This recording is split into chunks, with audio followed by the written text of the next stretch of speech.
കരിപ്പൂർ വിമാനത്താവളം വഴിയുള്ള സ്വർണ്ണക്കടത്ത് വീണ്ടും സജീവമാകുന്നു. ഇറക്കുമതി തീരുവ ഉയർത്തിയതിനു ശേഷം ഒരു മാസത്തിനിടെ 10 കേസുകൾ രജിസ്റ്റർ ചെയ്തു. UDF സർക്കാർ അധികാരത്തിലെത്തിയതിനു പിന്നാലെ വിമാനത്താവളത്തിന് പുറത്തെ പോലീസ് പരിശോധനയും ഒഴിവാക്കിയിരുന്നു.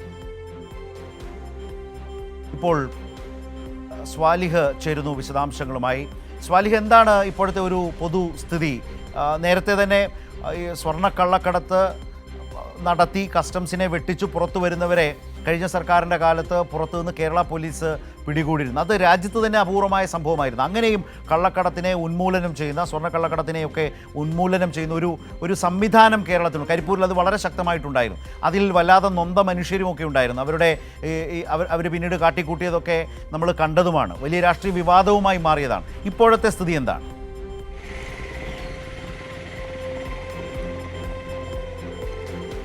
ശരത്ത്, ഒരു ഇടവേളയ്ക്ക് ശേഷം വീണ്ടും ഈ സ്വർണ്ണക്കടത്ത് സംഘങ്ങൾ, അതോടൊപ്പം തന്നെ ഈ സ്വർണം പൊട്ടിക്കൽ സംഘങ്ങൾ, ഇവരെല്ലാം കരിപ്പൂരിൽ തിരിച്ചെത്തുകയാണ്. അവർ സജീവമായിരിക്കുകയാണ്.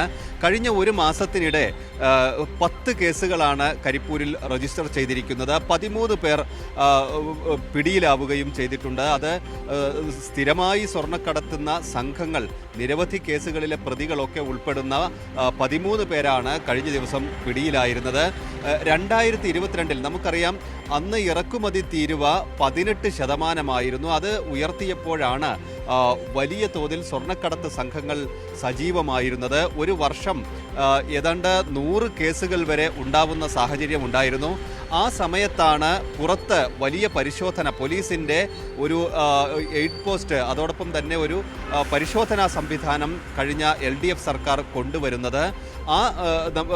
ആ പരിശോധന 3 പോലീസുകാരാണ് അവിടെ ഡ്യൂട്ടിയിലുണ്ടായിരുന്നത്. കസ്റ്റംസ് പരിശോധന കഴിഞ്ഞ് പുറത്ത് വരുന്ന ആളുകളിൽ നിന്ന് പതിവായി സ്വർണം പിടിക്കുന്ന സംഭവങ്ങൾ ഉണ്ടായിരുന്നു.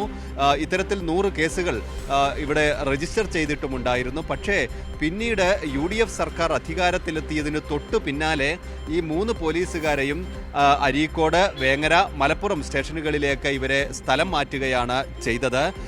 ഈ പരിശോധനാ സംവിധാനം തന്നെ അവിടെ നിന്ന് ഇല്ലാതാക്കി. വീണ്ടും ഈ സ്വർണ്ണക്കടത്ത് സംഘങ്ങൾ സജീവമായിരിക്കുന്ന ഒരു സാഹചര്യമുണ്ട്. നമുക്കറിയാം, LDF MLA ആയിരുന്ന, നമുക്ക് നിലമ്പൂരിലെ MLA ആയിരുന്ന PV അൻവർ LDF വിട്ടു പോകുന്ന സമയത്ത് പ്രധാനമായി ഉന്നയിച്ച, ആവശ്യപ്പെട്ടിരുന്ന ഒരു കാര്യം ഈ പോലീസിൻ്റെ സ്വർണ്ണക്കടത്ത് പരിശോധന തടയണം എന്ന ഒരാവശ്യമാണ്. അദ്ദേഹം നിരന്തരമായി ഉയർത്തിയിരുന്നത് പോലീസുകാർക്കെതിരെയുള്ള വിമർശനമാണ്. അത് സ്വർണ്ണക്കടത്ത് പിടിക്കുന്നതിനെതിരെയുള്ള വിമർശനങ്ങളാണ്.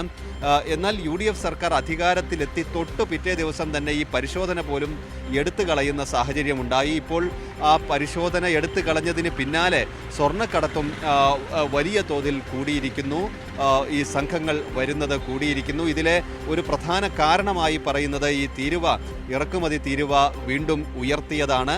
അത് ഈ ലാഭം കുറക്കാൻ ഇടയാക്കുന്നത് കൊണ്ട് തന്നെ ഇത്തരം സംഘങ്ങൾ സജീവമാകുന്നു. അവർക്ക് ഒത്താശ ചെയ്യുന്ന സാഹചര്യം വിമാനത്താവളത്തിൻ്റെ പരിശോധനയിലെല്ലാം ഉണ്ടാവുന്നു. UDF സർക്കാർ മനഃപൂർവ്വം ഈ പരിശോധന തന്നെ ഒഴിവാക്കുന്ന സാഹചര്യമാണ് നമുക്ക് കരിപ്പൂരിൽ നിന്ന് കാണാൻ കഴിഞ്ഞത്. ശരി, കരിപ്പൂരിൽ ഇപ്പോൾ കേരള പോലീസ് കൊടുക്കുന്ന ഒരു മെസ്സേജ് അതാണ്: കസ്റ്റംസിൻ്റെ കണ്ണുവെട്ടിച്ച് സ്വർണ്ണക്കള്ളക്കടത്തുകാർ വിമാനത്താവളം വിട്ട് പുറത്തു വന്നാൽ നിങ്ങൾ ആരെയും ഭയക്കേണ്ട. അവിടെ നാളിതുവരെ ഒരു സംവിധാനമുണ്ടായിരുന്നു. കേരള പോലീസിൻ്റെ ജാഗ്രതയോടുള്ള പ്രവർത്തനത്തിൽ അങ്ങനെ കസ്റ്റംസിനും പിടികൂടാൻ കഴിയാതിരുന്ന സ്വർണ്ണക്കള്ളക്കടത്തുകാരെ സ്വർണം സഹിതം പിടികൂടിയ ഒരുപാട് കേസുകൾ അവിടെ ഉണ്ടായിരുന്നു. അതിൽ വലിയ തോതിൽ അസ്വസ്ഥരായ ആളുകൾ ഉണ്ടായിരുന്നു. അവരുണ്ടാക്കിയ രാഷ്ട്രീയ പുകിലും വിവാദവും നമ്മൾക്കറിയാം. അതാണ് PV അൻവറിനെ കുറിച്ച് നേരത്തെ സ്വാലിഹ് സൂചിപ്പിച്ചത്. പക്ഷേ അതിനൊന്നും വഴങ്ങിക്കൊടുക്കാതെ മുന്നോട്ട് പോയതാണ് അന്നത്തെ സർക്കാർ സംവിധാനം, അന്നത്തെ പോലീസ്. ഇപ്പോൾ അത് പൂർണ്ണമായും അവസാനിപ്പിച്ചിരിക്കുന്നു. ഭരണമാറ്റത്തോടുകൂടി കരിപ്പൂരിൽ കണ്ട വലിയ മാറ്റം അതാണ്. കേരള പോലീസിൻ്റെ ആ പരിശോധനാ രീതി ആകെ മാറ്റി. പോലീസുകാരെയൊക്കെ അവിടുന്ന്, അതുമായി ബന്ധപ്പെട്ട് സാലിഹ് പറഞ്ഞത് കേട്ടില്ലേ, സ്ഥലം മാറ്റിയിരിക്കുന്നു എന്നതുകൂടിയാണ്.